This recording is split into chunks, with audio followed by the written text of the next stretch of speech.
a rich man's world. I have turned the soul of this beautiful land, but that beauty. Hey everyone! Welcome back to the Escaping Flatland podcast.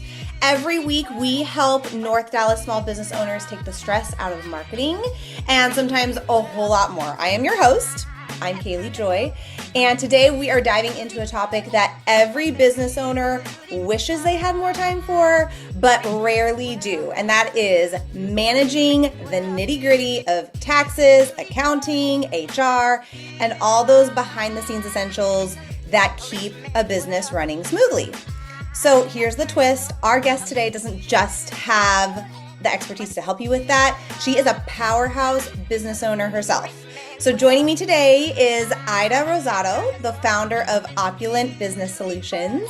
And she works with small businesses across the country, coast to coast, and handles all those details so that you can focus on what you love, what you're great at, and that is growing your business. So she's here to share her journey as a business owner here in North Dallas, some of the common pitfalls that she helps clients avoid, and her secrets for staying ahead of the game while she helps others succeed. You don't want to miss this conversation. It's going to be a good one.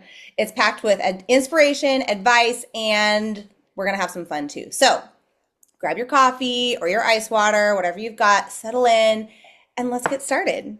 So Aida, thank you for joining me today. Thank you for having me.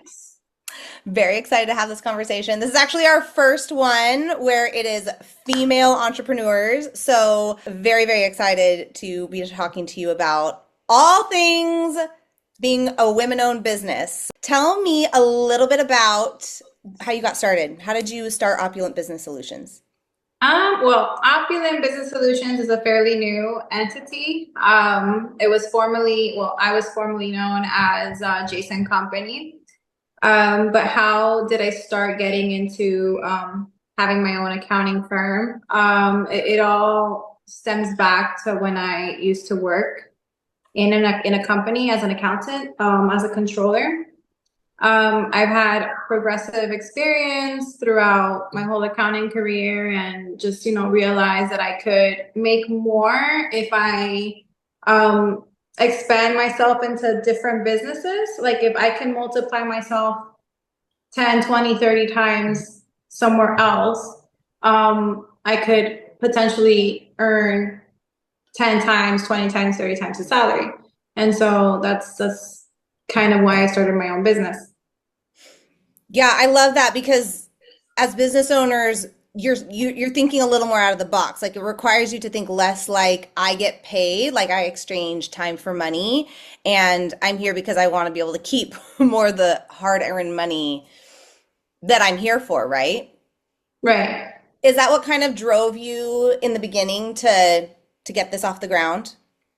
Yes, it was more the unlimited income potential that I can bring to the table versus being employed by somebody and only being given X amount of dollars for the year. Yeah, yeah. Mhm. I love that. So obviously you help small business owners with the nitty gritty. What are some of the biggest challenges that you see small business owners facing with their bookkeeping, payroll, and then how do you help them tackle those problems? Well, small businesses don't usually have a whole lot of cash flow in my experience. And so their budget for an accountant could be anywhere from like $20 an hour. And usually paying somebody about $20 to $25 an hour will give you somebody pretty entry level and not as experienced. And so, you'll come across, certain issues in terms of your financials being incorrect or a high turnover in that seat, because no one's going to stay in that seat for long getting paid $20 to $25 an hour. So where I come in is I offer expert accounting services to these small businesses at maybe 25-30% less than what they would pay somebody in-house. Wow. And they'll get a full service accounting department. It just depends on, every business needs, but for the most part, they'll have the same personal touch as if they had somebody in house. I do go sometimes in house to some of these offices just to give that personal touch, but for the most part, they have um, very close to the same relationship they would have with an in-house accountant, but with my services. Yeah, talk about that. Like, I want you to unpack that a little bit more because I feel like that's something that's very customized and specific because if this isn't the wheelhouse of a small business owner, they probably really appreciate like that hands-on approach. So unpack that for us. Like, what does that look like when you step into a business? I know you travel and stuff too. So like kind of paint that picture for what that looks like for these business owners when they're like, I I mean, don't know what I'm doing. it just depends on just every business, but like for the most part, I'll come into your business and we'll go over financials. That's more like after the fact. So like, are you referring to like how do I start? Yeah, like how do you start if a business owner comes to you and they're like, I don't know, I know I need to pay my taxes. I know I need to like have a good pulse on my numbers, but I don't want to take the time to do this. I want to just pay you to do this for me. I'm scared. I don't know what this Right. looks So like. How do I you would first then start by looking at their QuickBooks if they even have a QuickBooks, because a lot of these small businesses do things still in Excel, surprisingly. So I Mm, would first review their books with them if they even have existing books in house with them, and just basically let them know what I will need to be able to get the job done. So it would either be giving me bank access or providing me with bank statements or just really getting down to what every business needs. Do you need payroll? Do you need check runs done every week or every other week or once a month? And yeah, that would be really the initial conversation once we are engaged in contract, just really understanding the nuances of their business and the expectation of every business owner. And I'll make my requests to ensure that I have everything I need to be able to get the job done. that's awesome. What are some of the most common mistakes that you see? I mean, you kind of already mentioned like the mistakes that they make in the beginning is, paying someone that's not going to give them that full scale, that full package experience where they've got thing like you're going to take care of them from A to Z. But other than that, what are some other problems or mistakes that you see small business owners make as they're trying to grow and scale? Not being organized, not having proper accounting systems in place, doing everything very manual, keeping things in Excel. Yeah, just not having any processes or procedures in place in general. We don't just only do the accounting side, we also step in a little bit into like the operations and implement processes and procedures to all the staff in their company, if that's, again, based on the company request. But if we do see inconsistencies that affect accounting somehow, we do step in and streamline processes with other departments so that it benefits the company as a whole and also the accounting department. Man, that's so helpful because I feel like it can just be so hard to like switch hats because small business owners wear all the hats when it Right. comes to running a business. So to like help me be organized, like how do I just automate things so that this can run more smoothly? Tell me a little bit about like your goals and how you imagine your business growing in the years to come because I know you've got that entrepreneurial itch. This isn't your first company that you've started. So talk a little bit about like entrepreneurship in general and like what do you see the future for this business and kind of what like continue trying things and taking risks and starting. I'm just a naturally ambitious, goal-oriented person. I'm very competitive with myself. And if I set one goal this year, I like to top it off a notch the following year. So I myself compete with myself to see Mm. how far I can take things. But where do I see this business in the next few years? I mean, I would ideally like to expand markets internationally. I am eyeballing into perhaps opening office in Dubai and maybe in the UK. Yes. So yeah, I want to see this company go international very soon.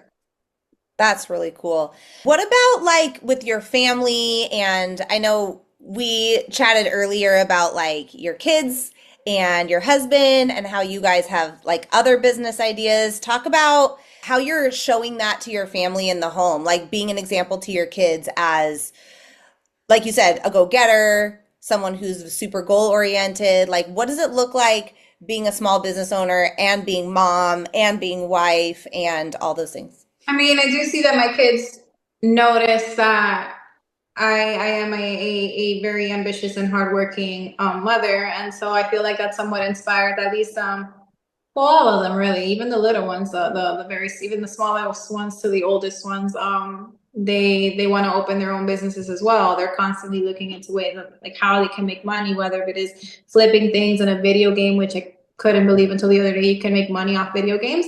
Yeah. To starting a cookie business and just making cookies at home on the weekends and knocking on doors and dropping them off to different neighborhoods and selling cookies, organic cookies, just things like that. And I do see that they pick up based off, you know, what their parents are doing, and I see them as future little entrepreneurs as well. So That's so cool. Yeah, I feel like as a mom myself, it's really important to be that example for our kids of like it's hard to like switch hats and it's hard to like okay, I'm mom now and then I'm business owner at this point, but I think for me personally it's a more integrated thing to show my kids both, like to be both at the same right. time because they are watching us. They are looking at our example. And like you just said, like your kids are so inspired to go start their own cookie business. I think that's just super, super cool. And it's not just that one, because I know we talked before about some of your other business ideas and things that Right. you and your husband. So I'd love to hear more about those because I think it's just what I'm so impressed by about you, Ida, is how you are not afraid to take risks and you're not afraid to try. How do you like push through that this may not work? Like, because I think what holds people back sometimes is, oh, that's not going to work, so I'm not going to try it. You know what I'm saying? The worst that could happen is that it doesn't work. So you just do it. I mean, it's what is the worst that can happen? Did you die? No. Just do it. Yeah, I think about that phrase all the time. Like, but did you die? Like, I'll say that to my kids. Like, but did you die? Like, Right. what is the worst that can happen? You know, what kind of things have you tried and they have failed, and you've been like, oh, we'll just pick up the next thing. Like, clearly you're not afraid. So, I mean, I've tried a lot of things. I've had a credit repair company. It was more of a franchise that I had purchased that I tried doing for a couple of years, and it didn't work out. I've had a call center that also didn't work out only because it was very difficult from the contract price point that I was getting for all these different companies. It was very difficult to find staff in the United States that are willing to work for $10 an hour with a certain level of I guess, knowledge on how to use systems and how to wow. take calls. Right. So it's very difficult to staff people, and it was very high turnover. So it just didn't work out, that company either. Also did that for a couple of years. Let me see. Right now in the works, but it's very fairly new. We have the clothing line called I'm Not a Bully that I kind of mentioned to you the other day. That we're trying to, I guess, gear it towards more like a custom gi rash guard type of line. And then there's the creatine monohydrate that my husband is working on, called Nutrition Guru. That's in the works too. I mean, he's already sold out his first run between South or Central America. So that's another thing that we are working on. But I've had a lot of businesses that has failed, and obviously things that do work, right? But I mean, if you don't try it, you'll never know, right? So Yeah, yeah. That's so cool. And I really appreciate you being like honest about, the failures because a lot of us like we're scared of our failures. We don't want to be like, "Oh, I screwed that up." But the we fact that like learn. we learn so much from those things, and you probably have so much wisdom to give to small business owners because you've seen what has worked and what hasn't worked. And pivoted and just, okay, well, let's try something new. I think that's so cool that you have all of that in your background and your journey to where you've come today. It's incredible. Thank you. Um, what do you, so if there was something that you could say to small business owners or entrepreneurs, a female entrepreneur who is a go-getter and trying new things, what type of advice would you give?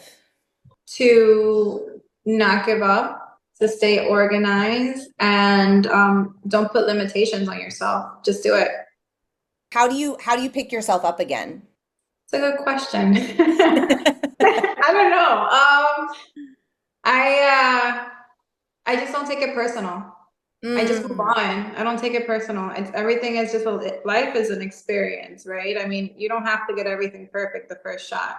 You mess up, and the more you make mistakes, the more you learn how to not do them again, and you get better at it. It's about mastering something. So I mean, you can't really expect your first business to be the jackpot, the success maker. I mean, a lot of businesses starting off fail right away.